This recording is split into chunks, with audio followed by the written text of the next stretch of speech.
Maggie Calloway had not spoken to her father in 11 years, and on the morning the letter arrived, she almost didn't open it at all. It was a Tuesday in late October, the kind of gray Ohio morning where the sky looked like it couldn't decide whether to rain or simply sit there, heavy and waiting. Maggie was 34 years old, a single mother of one, and she was running late for work the way she ran late for everything, not because she was careless, but because there was simply too much to carry and not enough hands. Her son, Eli, was 9, and he was sitting at the kitchen table eating cereal with the particular focus of a boy who had discovered that if he chewed slowly enough, he could delay the moment he had to put on his shoes. "Eli, 2 minutes," Maggie said, sorting through the mail she'd grabbed from the box on her way back inside. Bills, a flyer for a pizza place, a catalog she didn't remember ordering. And then an envelope, cream-colored, slightly yellowed at the corners, with handwriting she recognized instantly even though she hadn't seen it in over a decade. Margaret Calloway, not Maggie. Margaret, only one person had ever called her that. Her hands went still.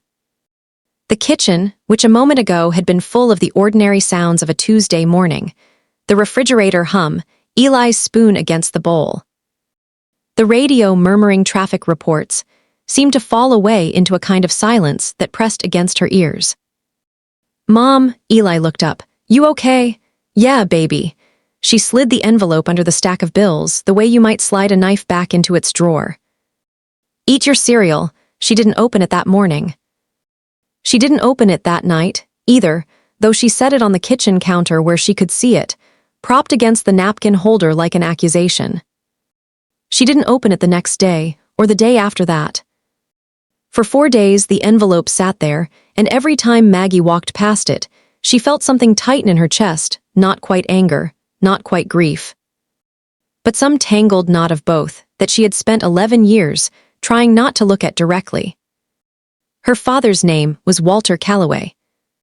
He was 68 years old, and the last time Maggie had seen him, she had been 23, standing in the doorway of the house she'd grown up in, watching him refuse to even look at her while she carried the last of her boxes to her car. "You're making a mistake," he'd said, not to her face, but to the wall beside the door, as if she weren't worth the effort of eye contact. "And when it falls apart, don't come back here looking for sympathy." The mistake had been a man named Danny, Eli's father, who Walter had decided, after meeting him exactly once, was no good. Maggie, 23 and in love and tired of her father's iron grip on every decision she'd ever tried to make for herself, had packed her things and left. She'd told herself it was about Danny. Looking back now, 11 years and 1 failed marriage later, she understood it had never really been about Danny at all. It had been about her father, and the suffocating weight of a love that only seemed to exist on his terms. Danny hadn't lasted.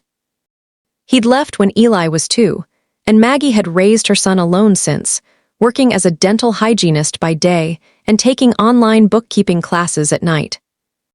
Slowly building a life that was small but solid, like a house built brick by brick with her own 2 hands. She was proud of that life. She didn't need her father's approval to know it was good, and yet, the letter sat on the counter. On the 5th day, after Eli had gone to bed, Maggie poured herself a glass of wine, sat down at the kitchen table, and opened it. The handwriting inside was shakier than she remembered, looser, the letters less certain of themselves, as if the hand that held the pen had grown tired. "Margaret, I don't expect you to want to hear from me. I've thought about writing this letter for a long time, and I've thrown away more drafts than I can count, so forgive me if this one isn't much better than the others. I'm sick."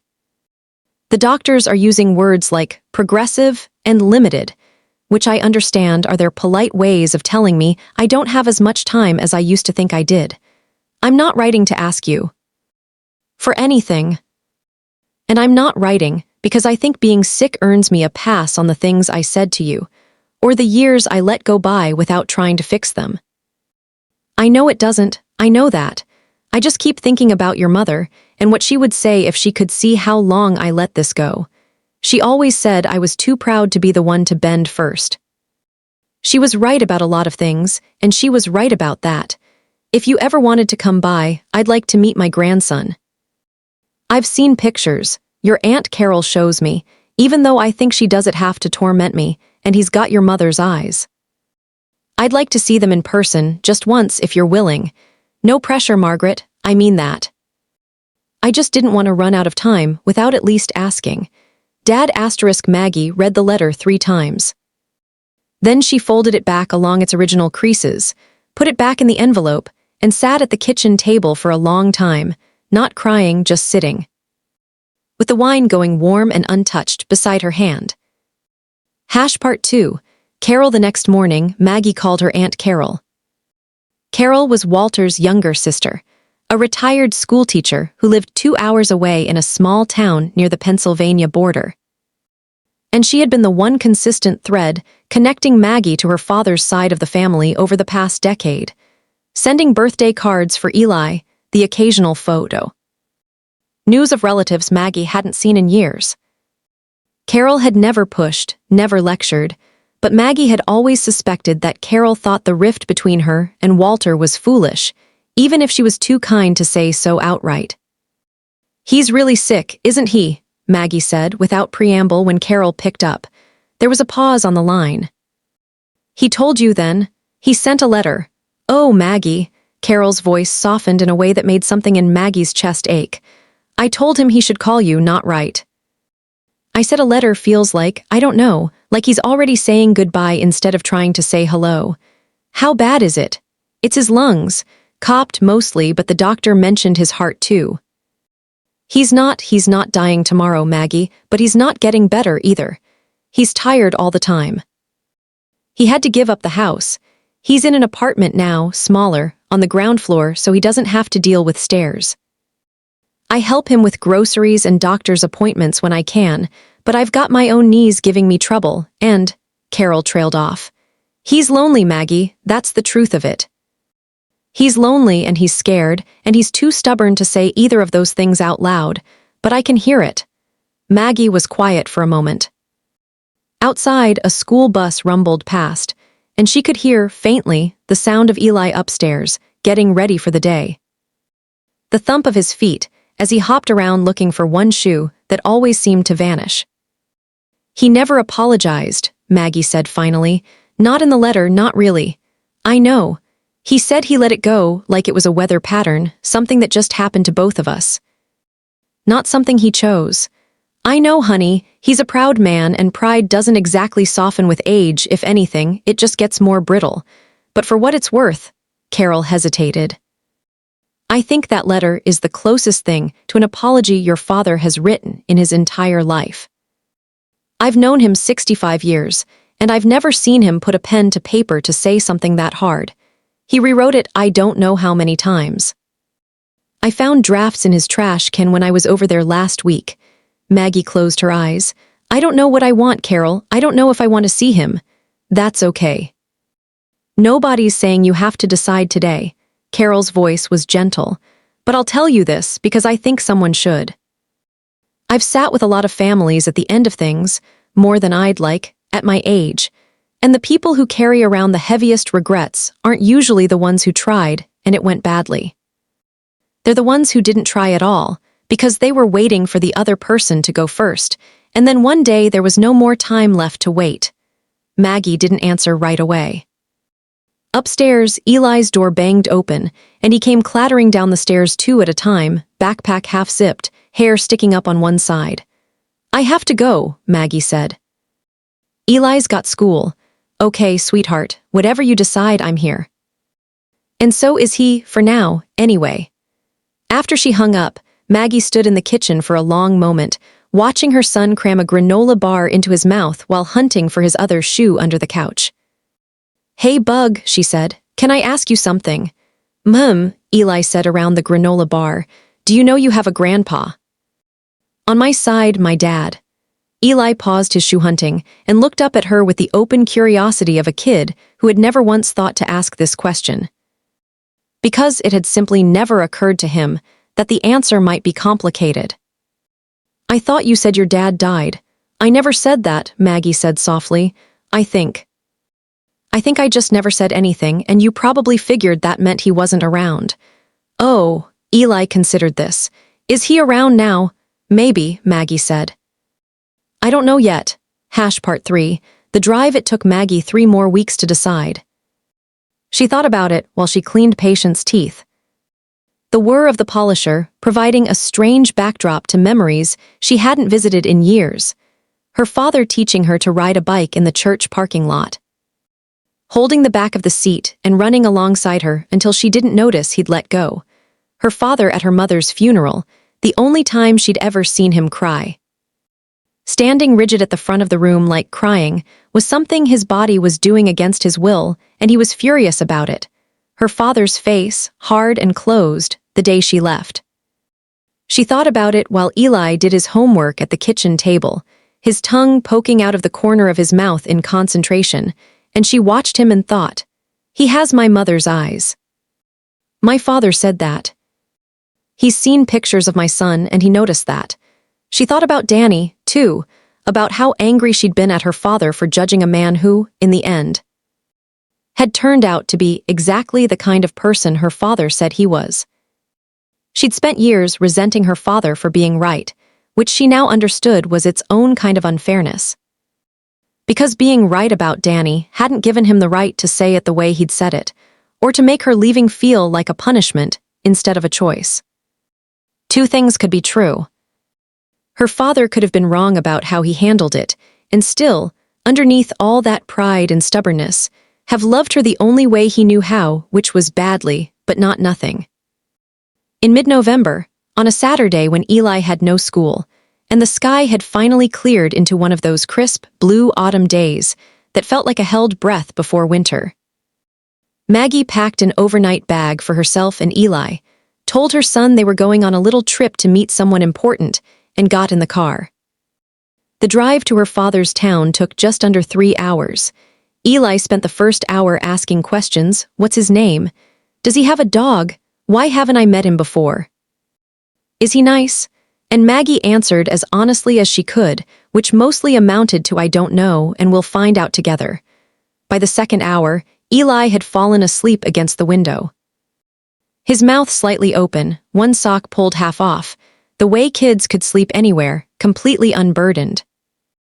Maggie drove in silence, watching the Ohio farmland give way to rolling hills, the trees bare-branched and silver in the late autumn light, and she felt something she hadn't expected to feel.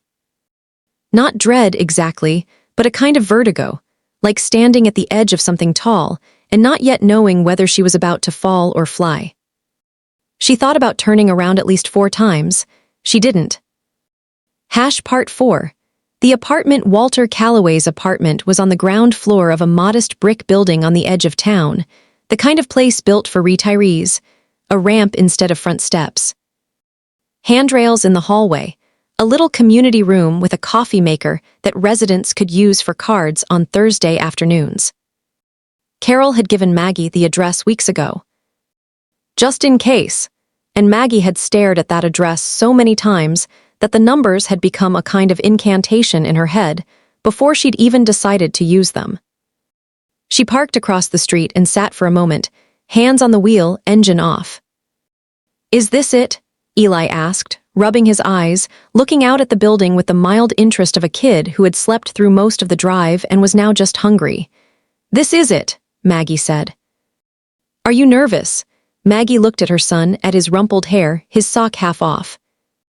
His face still soft with sleep, and she thought about how strange it was that an 11-year-old's worth of estrangement could be cracked open by a 9-year-old's straightforward question. A little, she admitted. Is that okay? It's okay to be nervous, Eli said, with the easy wisdom of a kid who had clearly absorbed this exact phrase from a teacher or a cartoon at some point. You can hold my hand if you want. Maggie laughed, a real laugh, surprising herself, and something in her chest loosened just slightly. Okay, bug, deal. They got out of the car. Maggie's legs felt strange beneath her, not quite steady, as they crossed the street and walked up the ramp to apartment 1C. She raised her hand to knock and found it was shaking, just slightly, and she had to take a breath before her knuckles actually made contact with the door. For a long moment, nothing happened. Maggie heard, faintly, the shuffling sound of slow footsteps and the scrape of something, a cane, maybe, against the floor. Then the door opened. Walter Calloway had aged more than 11 years should have allowed. The man Maggie remembered had been broad-shouldered, square-jawed, a man who filled doorways. The man standing in front of her now was thinner, stooped slightly, his hair gone fully white, an oxygen tube looping from his nose to a small portable tank he wheeled beside him. But his eyes, pale blue, the same eyes Maggie saw every morning in the mirror, the same eyes Eli had inherited, were exactly the same. For a moment, neither of them said anything. Walter's eyes moved from Maggie's face down to Eli, standing beside her, half hidden behind her arm, peering up at this stranger with open curiosity. "Margaret," Walter said. His voice cracked slightly on the second syllable, and he cleared his throat, visibly trying to steady himself. "You came. I got your letter," Maggie said. Her own voice came out smaller than she intended. Walter nodded, slowly, and his eyes went back to Eli.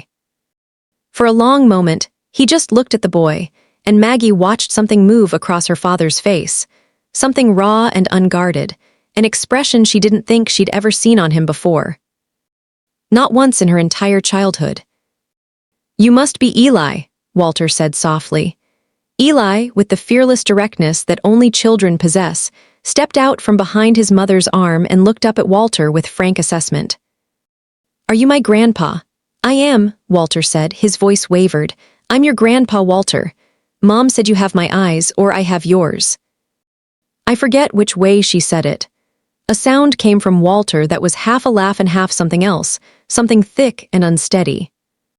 He crouched down slowly with visible effort, bracing one hand against the doorframe until he was at Eli's eye level. "I think," Walter said, "that you have my mother's eyes. Your great-great-grandmother. She had eyes just like that, like the ocean on a cloudy day. And I gave them to your mom, and your mom gave them to you.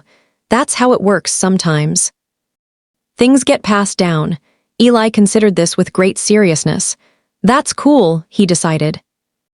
Walter laughed again, really laughed this time, a wet, surprised sound, and when he looked up at Maggie over Eli's head, his eyes were full of tears he was clearly trying very hard not to let fall.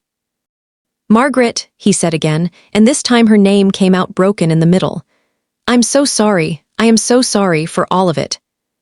For everything I said, and everything I didn't say, for 11 years of being too proud and too stupid to pick up a phone.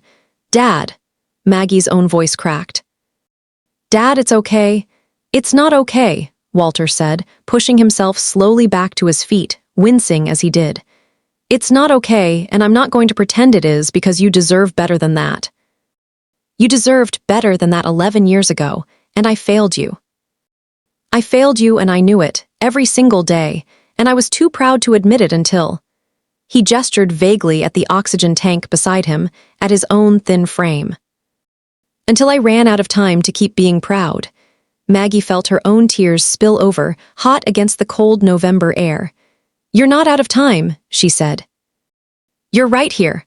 Walter looked at her for a long moment, and then, slowly, he opened his arms. Maggie hesitated for only a second, 11 years compressed into a single heartbeat, and then she stepped forward into her father's embrace. He felt smaller than she remembered, thinner, frailer, his arms not quite as strong as they used to be. But he held on tight, and she felt him shaking, and she realized he was crying too, openly, without any of the rigid control she remembered from her mother's funeral. "I'm sorry," he kept saying into her hair, the words coming out rough and broken. "I'm sorry, Margaret, I'm so sorry." "I know, Dad," Maggie said, her own face wet against his shoulder. "I know." "Me too." "I'm sorry too."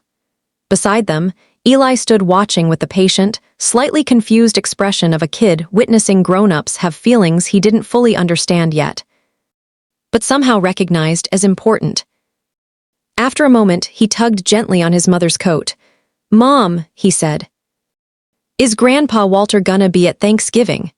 Maggie pulled back, laughing through her tears, and looked down at her son, her bright, straightforward, wonderful son who had just, without even trying, said the exact thing that needed to be said. She looked at her father. Walter was looking at Eli with an expression of such naked hope that it made Maggie's chest ache all over again. "Would you like that, Dad?" she asked. "Thanksgiving." "With us," Walter opened his mouth, and for a moment nothing came out. He pressed a hand briefly to his eyes, composing himself, and when he spoke, his voice was thick but steady. "Margaret," he said, "there is nothing in this world I would like more." Part 5. Thanksgiving the next few weeks unfolded slowly, the way reconciliation does, not in one grand gesture, but in 100 small ones. Maggie called every few days. At first the calls were short and a little awkward, both of them feeling their way across 11 years of silence like people crossing a stream on unfamiliar stones. But they got easier. Walter asked about Eli's school, about Maggie's job, about the little house she'd bought 2 years ago that she was so proud of.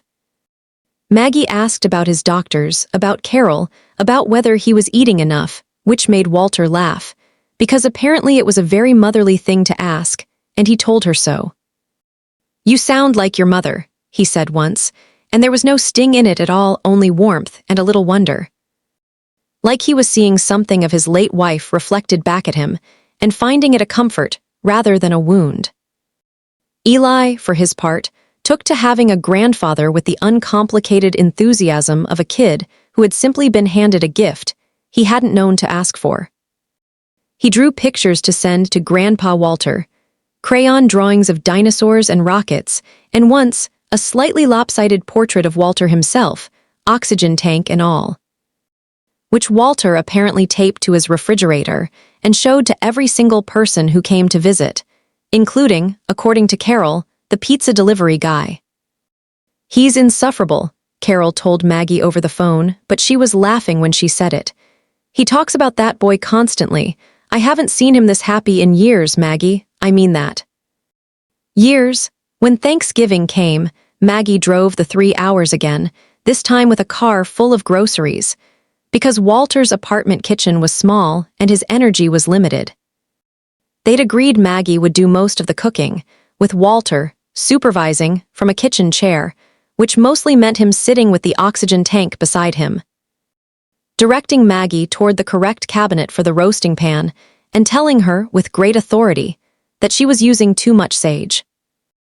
"Mom's recipe didn't have that much sage," he said, watching her season the turkey. "Trust me, I ate 40 Thanksgivings of your mother's turkey. I know the recipe. Dad, I'm using Mom's recipe." "I have the card." "Well, she must have written it down wrong," Walter said, with such stubborn confidence that Maggie burst out laughing, and after a moment, so did he, and there it was again. That wet, surprised laugh, like he still couldn't quite believe he was allowed to be this happy.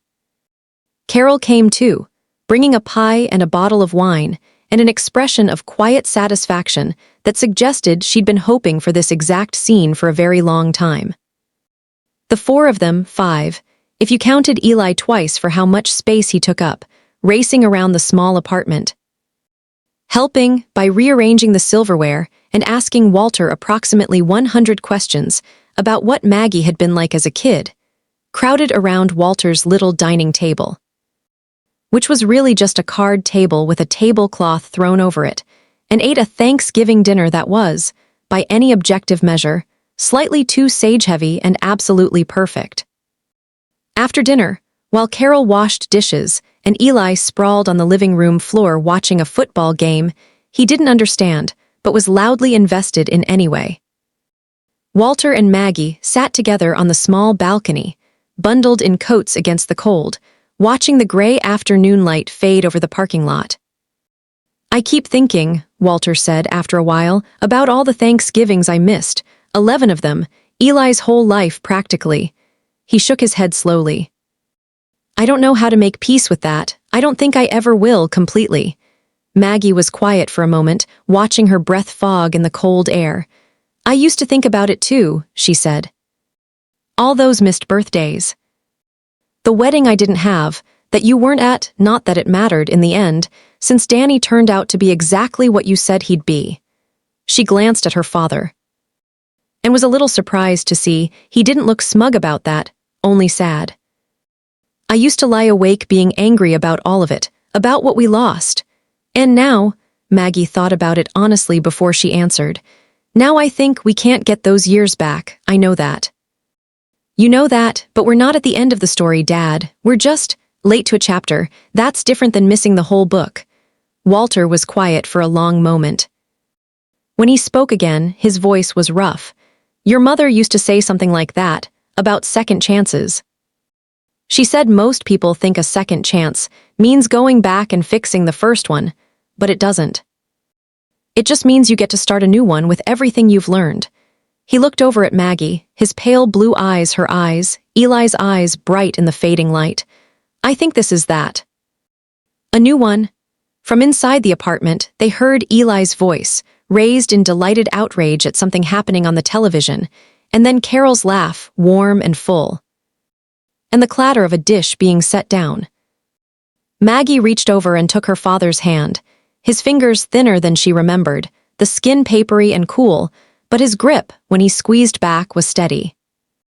Happy Thanksgiving, Dad, she said. Happy Thanksgiving, Margaret, Walter said, and then, after a moment quietly, thank you for coming back. Thank you for asking, Maggie said. They sat together as the light faded, two people who had spent 11 years as strangers, and were now, somehow, finding their way back to being family, not the family they had been exactly. Because that family was gone, lost to time and pride, and all the things neither of them could undo. But a new one, a little later than they'd hoped, a little more fragile than either of them would have liked, but real, and for now that was more than enough. Epilogue Walter Calloway lived for 2 more years after that Thanksgiving. 2 years that he often said, to anyone who would listen, were the best of his life, oxygen tank and all. He saw Eli's 10th and 11th birthdays. He taught his grandson to play checkers, badly, because Walter cheated constantly, and Eli eventually learned to catch him at it, which delighted Walter more than winning ever could have. He sat in the stands, wrapped in blankets with Carol fussing over him, at 3 of Eli's little league games, and cheered so loudly for a routine flyball catch that the whole bleacher section turned to look. When Walter passed away, peacefully, in the spring of the 2nd year, Maggie gave the eulogy. She talked about her father's stubbornness, which made people laugh, and about his pride, which had cost them both more than either of them ever fully said out loud. And she talked about a letter, cream-colored, slightly yellowed, written in a hand that had grown less certain with time, that had arrived on an ordinary Tuesday and changed everything. My father used to say that pride doesn't get softer with age, Maggie told the small crowd gathered in the chapel. But I think, in the end, he was wrong about that too. Because the bravest thing my father ever did wasn't being right, or being strong, or holding his ground. It was admitting he was wrong after 11 years, and asking, even though he was scared, even though he didn't know if I'd say yes for one more chance. She looked down at Eli. 11 years old now, sitting in the front pew in a stiff little suit, holding tightly to her hand. He got 2 years, Maggie said, her voice breaking only slightly. And he spent every single day of them making sure we knew exactly how grateful he was for everyone. That's the kind of ending I hope we all get to write for ourselves, not a perfect one, just a true one. And a little more time than we thought we'd have to make it right. After the service, as the family filed out into the soft spring sunlight, Eli tugged on his mother's sleeve. "Mom," he said. "Are we gonna visit Grandpa's grave sometimes? Like to tell him stuff?" "Yeah, baby," Maggie said, smoothing his hair. "We're gonna visit. And we're gonna tell him everything." And they did, every birthday, every Thanksgiving, every small and ordinary victory of an ordinary life, because that, Maggie had come to understand, was what family really was. Not the absence of hurt, or the absence of years lost to pride and silence, but the choice, again and again, for as long as you're given, to show up anyway. The end.